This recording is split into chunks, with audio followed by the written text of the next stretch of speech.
62వ శ్లోకము. ధ్యాయతో విషయాన్ పుంసః సంగస్తేషూపజాయతే సంగాత్ సంజాయతే కామః కామత్ క్రోధోభిజాయతే. పర్యము. ఇంద్రియ విషయముల మీద చింతన చేయటం వలన వాటి మీద మమకార శక్తి పెరుగుతుంది. ఈ ఆసక్తి కోరికలను కలుగచేస్తుంది మరియు కోరికల నుండి క్రోధం ఉత్పన్నమవుతుంది. వివరణ. క్రోధం, లోభం, కామము మొదలగునవి వైదిక వాంగ్మయంలో మానసిక రోగాలు అని పరిగణించబడ్డాయి. రామాయణం ఇలా పేర్కొంటోంది. మనకందరికీ శారీరక వ్యాధులు అంటే ఏమిటో తెలుసు. ఏదో ఒక్క శారీరక జబ్బుకి కూడా మనిషికి రోజంతా దుర్భరం చేసే శక్తి ఉంది. కానీ మనము ప్రతినిత్యం చాలా మానసిక రోగాలతో సతమతమవుతున్నట్టు మనకు తెలియటం లేదు. మనము కామ, క్రోధ, లోభాదులను మానసిక వ్యాధులుగా పరిగణించకపోవటం వలన మనం వాటిని నయం చేసుకోవటానికి ప్రయత్నం చేయటం లేదు.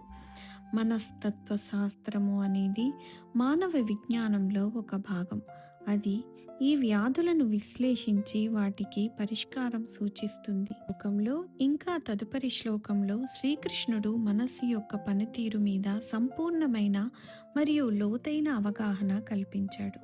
మనం ఏదేని ఒక వస్తువులో ఆనందం ఉంది అని పదే పదే అనుకుంటే మనస్సుకి ఆ వస్తువుతో మమకార బంధం ఏర్పడుతుంది. ఉదాహరణకి, ఒక తరగతిలో ఉన్న అబ్బాయిలు, అమ్మాయిలు అందరూ కలిసి పని చేసుకుంటుంటారు. ఒకరోజు ఒక అబ్బాయి ఒక అమ్మాయిపై ఆమె నాదవుతే ఎంతో బాగుంటుంది అని ఆ ఆలోచన నిరంతరం మనస్సులో తిప్పి అతని మనస్సుకి ఆమె పట్ల అనురక్తి ఏర్పడేలా చేసుకుంటాడు.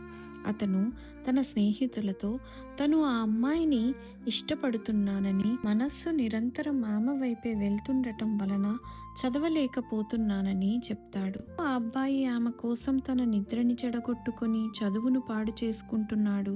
ఎందుకంటే అతను ఆ అమ్మాయిలో సుఖం ఉంది అని పదే పదే అనుకోవటం వలన అతని మనస్సుకి ఆమెతో మమకారానుబంధం ఏర్పడింది. ఇప్పుడు ఆ అనురాగం దాని మట్టుకు అయితే అంత హానికరం ఏమీ కాదు అని అనిపిస్తుంది. కానీ ప్రమాదం ఏమిటంటే అనురాగం నుండి కోరిక జనిస్తుంది. ఒక వ్యక్తికి తాగుడు మీద అనురాగం ఉంటే తాగుదామనే కోరిక పదే పదే మనస్సులో వస్తూ ఉంటుంది. ఒకడికి ధూమపానం మీద అనురాగం ఉంటే సిగరెట్టు తాగితే ఉండే ఆహ్లాదం మీదికే మనస్సులో తలపులు పదే పదే తిరుగుతుంటుంది. అవి ఒకలాంటి యావ కలిగిస్తాయి. ఈ ప్రకారంగా మమకారం అనేది కోరికలకు దారితీస్తుంది.